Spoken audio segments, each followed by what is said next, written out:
அன்று புலனாய்வுத்துறையினர் கூறியிருந்தார்கள் இந்த போராட்டம் என்பது ஒரு அரசுக்கு ஆபத்தில்லை என்று. இந்த 2018 ஆண்டு போராட்டம் தான் நல்லாட்சி அரசையை வீட்டுக்கு அனுப்பியது.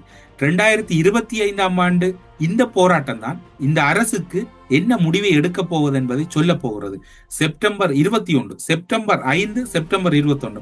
மஹிந்த ராஜபக்சவை பொறுத்தவரையில் அவர் சாத்திரங்கள் மீது அதிக நம்பிக்கை வைக்கக்கூடியவர். அதனால் தான் அவர் அந்த ஜனாதிபதி தேர்தலில் 3வது முறையாகவும் போட்டியிடுவதற்கு நேரத்தை பார்த்து 3வது முறையாகவும் போட்டியிட முன்வந்தார்.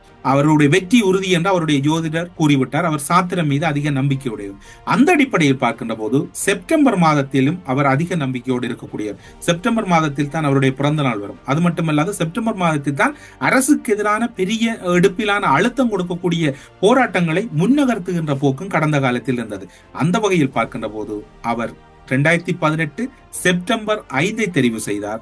இப்போது 2025 செப்டம்பர் 21 தெரிவு செய்திருக்கிறார். அவருடைய கண் முன்னாடியே அவருடைய மகனை ஜனாதிபதியாக்குவதில் அவர் குறியாக இருக்கிறார்.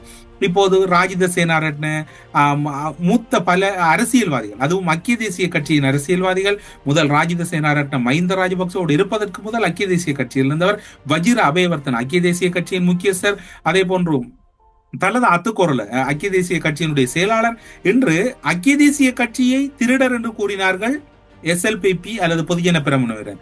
பொதுஜன பெரமுனவினர் கூறினார்கள் ஐக்கிய தேசிய கட்சியை மத்திய வங்கி ஊழலோடு தொடர்பானவர்கள் என்று இருவரும் ஒரு இடத்திலே சங்கமித்திருக்கிறார்கள். இது ஜனாதிபதி அவர்கள் நாடாளுமன்றத்திலே முன்வைத்த ஒரு குற்றச்சாட்டு. அவ்வாறு பார்க்கின்ற போது இன்று ஏதோ ஒரு பிழையான ஒரு சம்பவம் இலங்கையில் நடைபெறுவதற்கு வாய்ப்பு இருக்கின்றது. இலங்கையின் புலனாய்வுத்துறை தொடர்ச்சியாக கோட்டை விடக்கூடிய பகுதியாக இருப்பது இந்த அரசியல் கூட்டங்களையும் அரசியல் மீது மக்கள் கொண்டிருக்கக்கூடிய ஈடுபாட்டையும் கணிப்பதில் இலங்கையின் புலனாய்வுத்துறை தொடர் தோல்விகளை சந்தித்திருக்கின்றது.